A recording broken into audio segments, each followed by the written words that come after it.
BRS పార్టీకి అన్ని ఎదురు దెబ్బలే తగులుతున్నాయి. 10 సంవత్సరాలు బీఆర్ఎస్ పార్టీ అధికారంలో ఉన్న సమయంలో ఏ నాయకుడు కూడా అధిష్టానానికి వ్యతిరేకంగా మాట్లాడలేదు.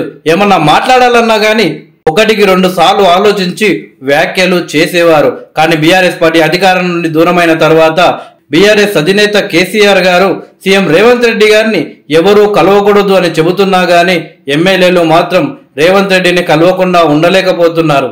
అయితే ఇప్పుడు కొందరు బీఆర్ఎస్ పార్టీ నాయకులు ఇస్తున్న స్టేట్మెంట్లు బీఆర్ఎస్ పార్టీకి పెద్ద ఎదురు దెబ్బలే పడుతున్నాయని చెప్పవచ్చు.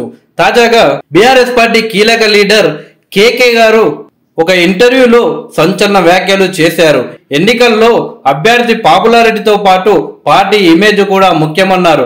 రాష్ట్రంలో రేవంత్ రెడ్డి సీఎం అయిన తర్వాత పాలనపై ప్రజలు సంతృప్తిగానే ఉన్నారని, పెద్దగా వ్యతిరేకత లేదని స్పష్టం చేశారు. అదే సమయంలో అయోధ్య అక్షింతల అంశం ఓటింగ్ టైంలో ప్రభావం చూపిస్తుందన్నారు.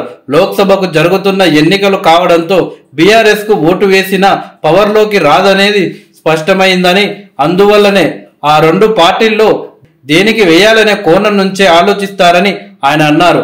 రాహుల్ గాంధీ వ్యక్తిత్వాన్ని, ఆయన పాపులారిటీని ప్రజలు గ్రహించారని, మోడీకి బ్రహ్మరథం పట్టాలనే జనం ఉన్నారని అన్నారు.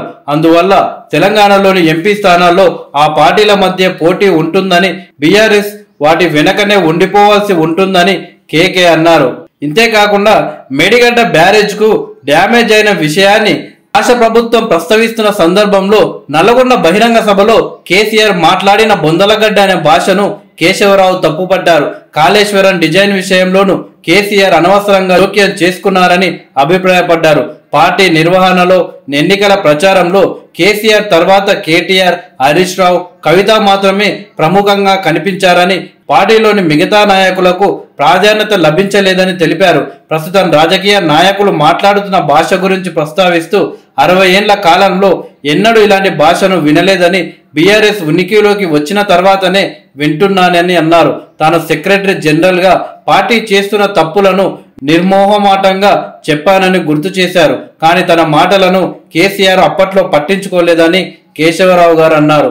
ఇప్పుడు కేకే గారు చేసిన వ్యాఖ్యలు సోషల్ మీడియాలో వైరల్ గా మారాయి. తాజాగా కాంగ్రెస్ రాష్ట్ర వ్యవహారాల ఇన్ఛార్జ్ దీపాదాస్ మున్షి తన ఇంటికి వచ్చి కలవడం సాధారణ విషయమేనని, తన కూతురు కాంగ్రెస్ లో చేరే విషయంతో తనకు సంబంధం లేదన్నారు. గత బీఆర్ఎస్ ప్రభుత్వ హయాంలో జరిగిన అవినీతిలో కేసీఆర్ తో పాటు ఆయన కుటుంబ సభ్యులు ఉంటే ఉండొచ్చని, కానీ ఆ విషయం నాకు తెలియదని కేశవరావు స్పష్టం చేశారు.